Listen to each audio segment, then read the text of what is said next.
નમસ્કાર, હું છું એન્કર અર્પિતા પટેલ. આપ જોઈ રહ્યા છો news snap channel. News snap ચેનલમાં દર્શક મિત્રો આપનું હાર્દિક સ્વાગત છે.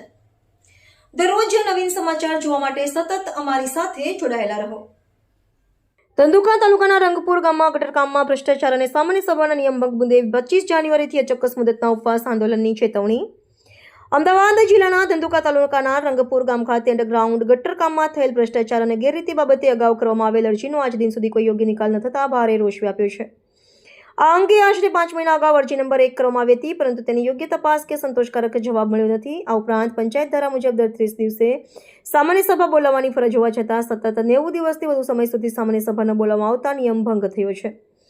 જે બાબતે તારીખે 13/11/2025ના રોજ ન્યાય માંગતી અલગ અરજી કરવામાં આવી હતી. તેમજ છતાં આ અરજી પર પણ આજ સુધી કોઈ યોગ્ય કાર્યવાહી કરવામાં આવી નથી.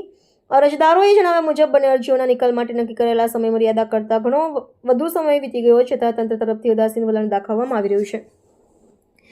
આ બાબતે રંગપુર ગામના ચેરમેન તથા સામાજિક ન્યાય સમિતિના સભ્ય શ્રી ભરતભાઈ કે કોરડિયા દ્વારા નમ્ર પરંતુ કડક ચેતવણી આપવામાં આવી છે કે જો તાત્કાલિક ધોરણે બંને અરજીઓની યોગ્ય તપાસ કરીને લેખિત અને સંતોષકારક જવાબ આપવામાં નહીં આવે તો તેઓ તાલુકા પંચાયત કચેરી ધંધુકા સામે ધરણા પર બેસી ચોક્કસ મુદતના ઉપવાસ આંદોલન પર ઉતરશે. આ આંદોલન તારીખ 25/1/2026થી શરૂ કરવાની જાહેરાત કરવામાં આવી છે. અંતમાં સંબંધિત અધિકારીઓને વિહિત જાણ કરવામાં આવી છે કે પરિસ્થિતિ ગંભીર બનતા પહેલા તાત્કાલિક કાર્યવાહી કરી ન્યાય આપવો જરૂરી છે, નહીંતર જવાબદારી સંપૂર્ણપણે તંત્ર પર રહેશે. રિપોર્ટર સી કે બારડ, રંગપુર ગ્રામ પંચાયત ન્યાય સમિતિ ચેરમેન.